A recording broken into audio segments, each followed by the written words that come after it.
This is Andy Porwell for ID Boxing. I'm joined by renowned and respected trainer Derrick James here in London. Derrick, it's a pleasure to speak to you for the first time. How are things going? Things are good, man. I'm happy to be here. It's been great.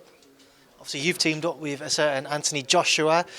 Walk me through your time together and just walk me through when he first came to you and he approached you to try to work together. I mean, we had a workout, we had a conversation. Everything stems on the conversation. That's what relationships, the basis of relationships about conversations. And we talked and we started building from there. When you first spoke to Anthony, what was it in particular that he was after when he wanted to work with you? I don't remember what it was, but it was obviously intriguing enough for me to say, okay, we're good. How much of his career have you been following, Derrick? You know what? Not a lot. I don't watch a lot of boxing, man. I only seen him fight like 3 or 4 times. So since you've linked up then, Derrick, just walk me through what in particular you feel that you've been able to help add to his game. I think that he has an ability to be great, and for me, I just want to keep building and keep pushing him to be better and better and better because he wants to be great. He doesn't want. He works out nonstop. He doesn't want to stop. So it's like for me, it's like just being there to help push him further.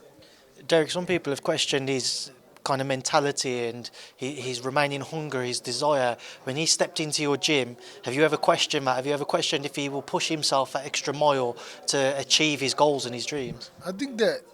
Well, I want to address that. How people his hunger and desire. You think about a guy with 62 fights, 2-time heavyweight champ of the world. That's an amateur boxer everywhere in the world. Most amateur fighters only have 62 fights. You're talking about the guy who's the 2-time heavyweight champ of the world, Olympic gold medalist. So with that in itself, says he's a great fighter, and he's created a great pedigree for himself, a great skill set.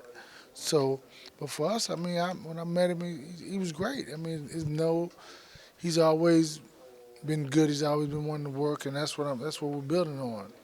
We saw Robert Garcia say that one of the things that he felt he would benefit from is being around other champions. You train the likes of Errol Spence, Jermell Charlo as well. How much has he benefited from being around such elite names? I think it's great. I think that they all feed off each other. I think that when you have a room full of champions, there's no competition. There's only, but at the same time, you see something and you're inspired by, oh, he's doing it like this, he's doing it like that. And that kind of helps you to push yourself to be better. Obviously, certain things might work for those guys that might not work for Anthony. What in particular have you looked to bring to Anthony's game?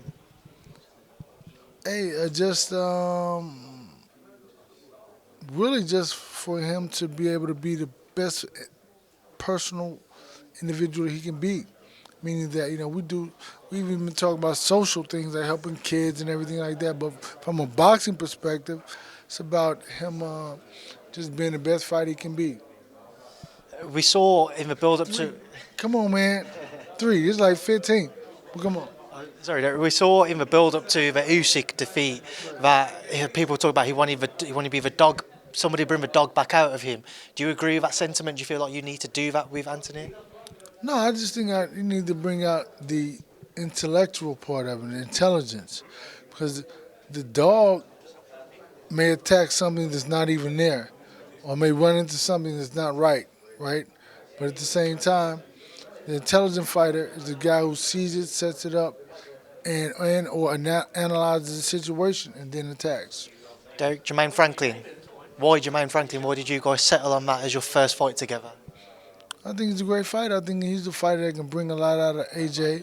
I think that every fight is a step, and this is a step. Do you think we see that? Hey, man. I've just got a couple more to squeeze, Derrick. Do you think we see that more aggressive nature come out in the fight and knockout, which is what everyone's talking talking about? Nature gonna come out. Do you see how I gotta check you? No, but I think that he's gonna be the fighter he needs to be. And just a couple away from Anthony, obviously, we never saw Errol Spence and Spence-Crawford last year. From your understanding, why did we not, and do we see that in the future? But that part, I don't know because I'm not in that part of the negotiations or whatever. But at the same time, it's like, I don't know. Let's go. All right. Derrick, just to quickly wrap up, Errol Spence, obviously talk of him moving up to 154 next. Will he plan to stay there? Or will he look to move I back down? haven't talked to him about it. And final one, obviously, we was going to see Jermell versus Tim Tszyu. We're not seeing that now because of Jermell's injury. How's his recovery going? He's okay. He still has the cast going. He's getting better.